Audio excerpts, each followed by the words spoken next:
Dan kalau series ini bisa dibilang juga adalah propaganda budaya Jepang, menurut gue ini sukses besar sih. Karena emang bener-bener dari detil-detil kecil seperti upacara teh, terus bagaimana cara menunduk, bagaimana pakai baju, itu bener-bener ditunjukin lah di sini.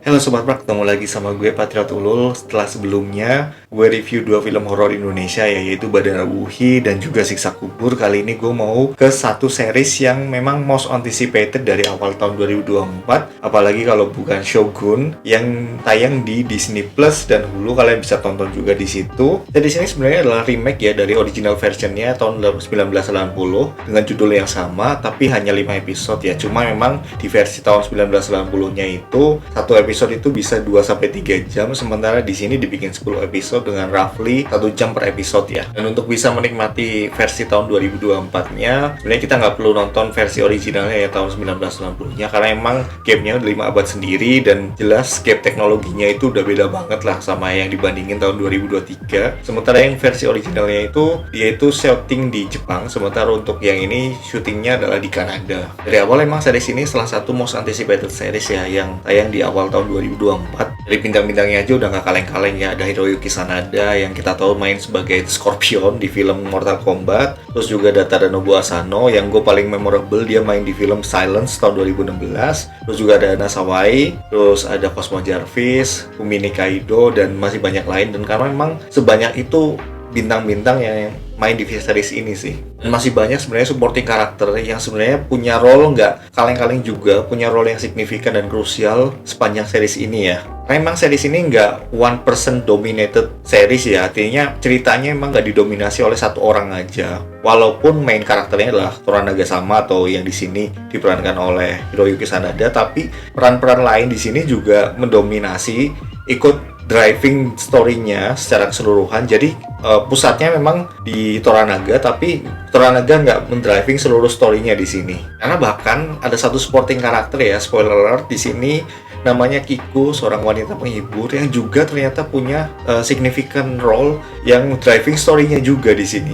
Dan sampai video ini dibuat, sebenarnya series ini belum selesai ya, sampai episode 10. Ini baru episode 9 dan episode 10-nya baru bisa kita tonton hari Selasa besok. Dan sebenarnya gue merecap 9 episode terakhir, di mana konklusi atau klimaksnya bisa kalian tentukan sendiri besok pas Selasa, tapi gue cukup merecap 9 episode terakhir ini yang menjadi driving satu klimaks puncak yang akan kita tonton di hari Selasa besok. Oke, sebenarnya secara keseluruhan series ini sebenarnya lebih ke drama politik ya, yaitu series politik menceritakan tentang Hiroyuki Sanada sebagai Lord Toranaga Sama, di mana Toranaga Sama ini adalah alternate version dari Tokugawa Ieyasu, yaitu pemersatu ketiga Jepang setelah Oda Nobunaga dan Toyotomi Hideyoshi. Dan di sini kita bisa lihat kalau Toranaga gimana caranya dia bisa mempersatukan Jepang menjadi shogun, mengalahkan daimyo-daimyo rivalnya ini, terutama daimyo-daimyo di Jepang bagian barat ya, yang di sini kita bisa lihat diwakilkan oleh Ishido Kazunari, yaitu alternate version dari Ishida Mitsunari ya, yaitu pemimpin dari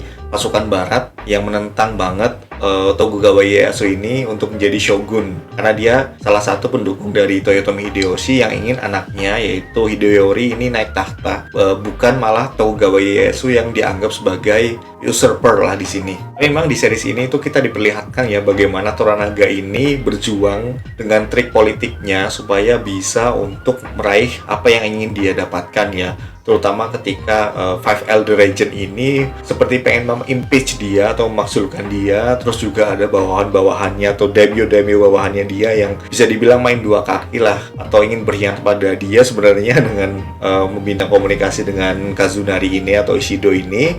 Dan dia sebenarnya cukup pesimis memang, dan kita akan tahu sebenarnya kenapa dia cukup pesimis di akhir cerita inilah. Tapi menurut gue salah satu yang berkesan di series ini adalah pengkhianatan dari adik tirinya Toranaga, yaitu Saiki, yang menurut gue ini cukup menyakitkan ya. Kalian bisa nonton mungkin di episode 7 kalau nggak salah. Di sini juga ada salah satu karakter kulit putih ya yang bernama John Blackthorne, di mana John Blackthorne ini adalah seorang navigator Inggris yang bekerja untuk kaum Belanda, yang tugasnya adalah untuk raiding koloni-koloni Portugis dan Spanyol di sepanjang New World dan Asia ya. Tapi John Blackthorne yang diperankan oleh Cosmo Jarvis ini sebenarnya bukan whitewashing ya, karena emang ada alternate real original karakternya yang bernama William Adams. William Adams itu adalah samurai kulit putih pertama yang tercatat di Jepang. Dan awalnya adalah, dan menurut gue itu John Blackthorne yang diperankan oleh Cosmo Jarvis ini adalah salah satu karakter paling menarik ya di sini ya.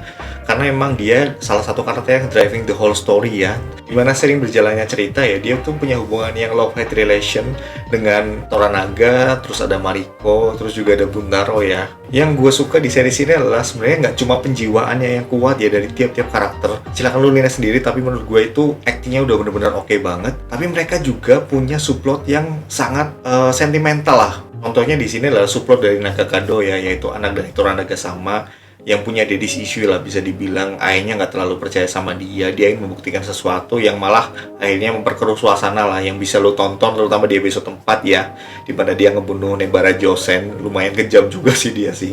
Dan juga ada Mariko yang bawa isu patriarki, terus ada KDRT, dia juga korban KDRT dari suaminya Buntaro, tapi dia itu pinter pakai naginata, dia itu ahli bela diri, yang mana dia itu harus tunduk pada sistem hierarki feodalisme patriarki Jepang lah bisa dibilang. Dan Anna Sawai sebagai Mariko ini menurut gue adalah salah satu karakter paling anggun ya yang ada di series inilah. Dan juga ada Lady Ochiba ya, dimana Lady Ochiba ini meskipun pas kita tahu dia itu sangat manipulatif, tapi sebenarnya dia punya inner battle sendiri yang terutama trauma masa kecilnya ya, dimana sebenarnya Lady Ochiba ini seperti dikorbankan untuk jadi concubine dari Taiko sendiri, yaitu Toyotomi Hideyoshi, supaya Toyotomi itu punya penerus lah bisa dibilang. Terus juga ada Yabushige ya, yaitu ya salah satu daimyo bawahannya dari Toranaga. Yabushige ini sebenarnya adalah alternate version dari Masanobu Honda, dimana Yabushige ini punya ambisi juga untuk naik level, tapi dia juga harus mempertimbangkan lah apakah dia akan terus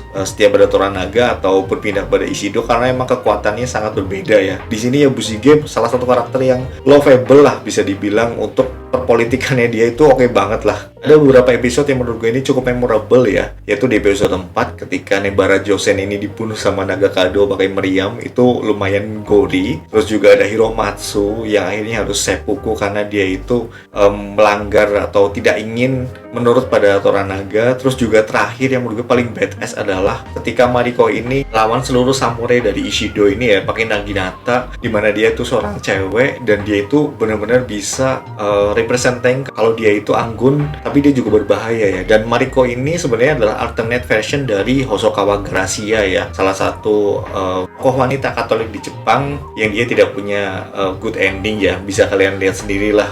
Tapi sebenarnya secara storyline gue paling suka hubungan dari 3 orang ini, yaitu John Blackthorne, Toranaga sama, terus juga Yabushige ya, yang menurut gue ini hubungan yang bikin gregetan tapi cukup dalam lah.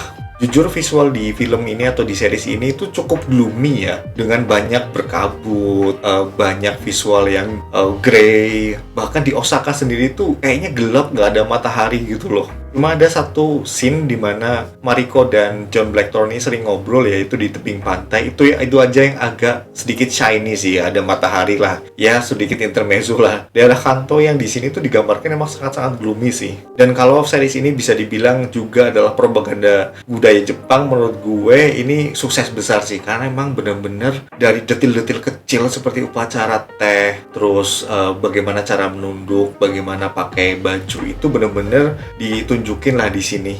Terutama untuk kostum-kostumnya ya, yang seperti kita tahu kan Jepang ya kimono gitu loh. Ternyata ada versi bawahnya lagi yang biasa dipakai harian, namanya kosode, dan itu yang dipakai oleh wanita-wanita Jepang sebenarnya. Dan nggak semua orang Jepang tiap saat itu pakai kimono gitu di sini. Terus juga ada visualisasi rumah Jepang ya, dimana mereka tidur di atas tatami.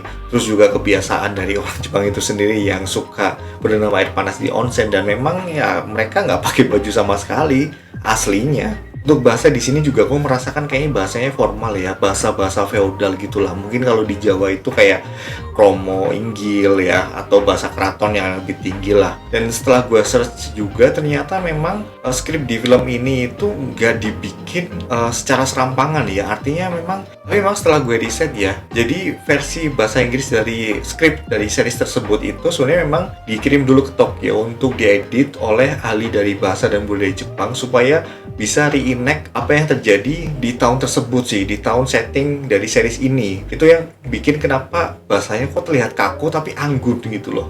Dan overall sebenarnya Rise to Power itu ya ujungnya adalah bagi-bagi kue kekuasaan ya. Dimana emang di sini tuh drama politik seperti yang udah gue bilang, dan tiap karakter itu punya agenda masing-masing. Agenda gimana dia bisa mencapai kekuasaannya, dia tidak berpihak pada pihak yang salah, dan dia bisa menguasai keadaan lah. Terutama digambarkan oleh Yabushige yang di sini gue lihat Yabushige ini bermain dengan baik lah. Cuma salah satu yang memorable dari Yabushige ini adalah ketika dia komentar dari spoiler alert kematian dari Nakagado ya, atau anak dari Tokugawa ini, yang dia rasa kematiannya itu lebih rendah daripada direbus hidup-hidup tapi lebih tinggi daripada dimakan anjing. Itu dia ngomong kayak gitu pas lagi jalan ke pemakaman dengan dalam iring-iringan, dan itu menurut gue itu agak gila sih. Dan prediksi gue seperti juga yang udah ditunjukin di trailer series ke episode ke-10-nya ya, dimana akan ada satu pertempuran besar yang merubah sejarah Jepang bernama Sekigahara.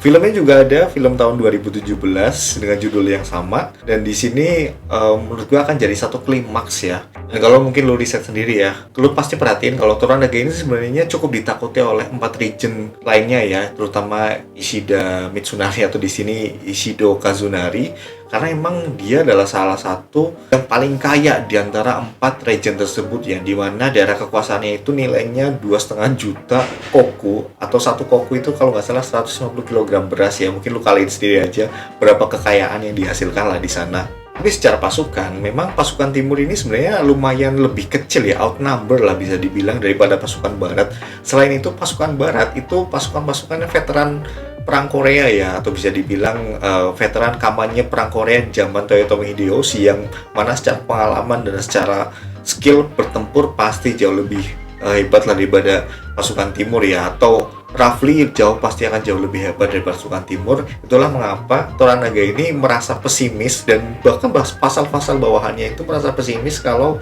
pasukan timur ini akan menang pada awalnya. Karena itu mungkin kita bisa perhatikan ya, kalau memang Toranaga ini lebih memainkan intrik politiknya, karena emang dia merasa dia lemah, walaupun secara kekayaan daerahnya dia itu paling kaya di antara 5 region ini. Tapi sebenarnya gue juga berpikir ya, apakah sebenarnya villain dari series ini sesungguhnya adalah Toranaga, bukan dari Ishido ini sendiri, karena Ishido ini malah ingin mempertahankan Hideyori untuk tetap jadi penguasa setelah Hideyoshi wafat, bukan Toranaga yang ingin jadi shogun karena ambisi pribadinya ya. Atau mungkin lu malah merasa kalau Ishido ini sebenarnya juga punya ambisi tersendiri ya, yang kita tidak tahu. Lu mungkin bisa tulis di kolom komentar teori lu sendiri. Oke, mungkin cukup segitu aja review series ini dari gue. Untuk skor gue kasih 9/10 ya. Gue cuma merekap dari episode 1 sampai 9, tapi finalnya kita bisa lihat di episode 10 tanggal 23 besok. Oke, mungkin cukup segitu aja review series ini dari gue. Untuk skor gue kasih 9/10. Ini menurut gue karena series ini benar-benar niat untuk memproduksi ya. Bahkan hal-hal kecil pun dia tuh pikirkan, dari mulai skrip sampai yang paling kecil juga adalah upacara teh ya, yang menurut gue di-reenact dengan baik lah di sini. Dan besok kita tinggal tunggu part akhirnya hari Selasa untuk episode 10-nya, yaitu Sekigahara ini, atau di sini disebutnya A Dream of a Dream. Oke, kalau lo ada beda pendapat, kita bisa diskusi di kolom komentar. Kalau lo suka video dan channel ini, please like and subscribe. Kita ketemu lagi di review series atau film berikutnya. See you in the next movie or series review. Bye bye Sobat Park.